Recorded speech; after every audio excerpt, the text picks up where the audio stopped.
ปรารถนาความใดดีมีเป็นบ่เอาหู้แล้วบาดนี้รู้จักบ่ล่ะหู้แล้ว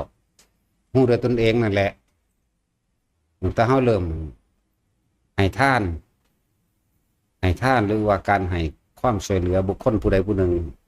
ก็ตามตะกี้เฮาสิมีความหวังเนาะหวังว่าจะได้จะดีจะมีจะรวยจะเป็นตอนนั้นหวังไปแล้วก็ไปหาทำบุญทำทานหรือแม้กระทั่งไปหาขอ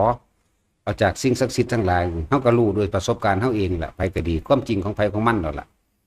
ให้นึกถึงโลดว่าเฮาบ่เคยได้ตามที่ขอเลยบ่ว่าถ้าสิขอมากหรือขอน้อยบ่เคยได้บ่มีผู้ใดมาดลบันดาลหยังเฮาได้นี่เฮาก็รู้แล้วมันจังหันเข้ามา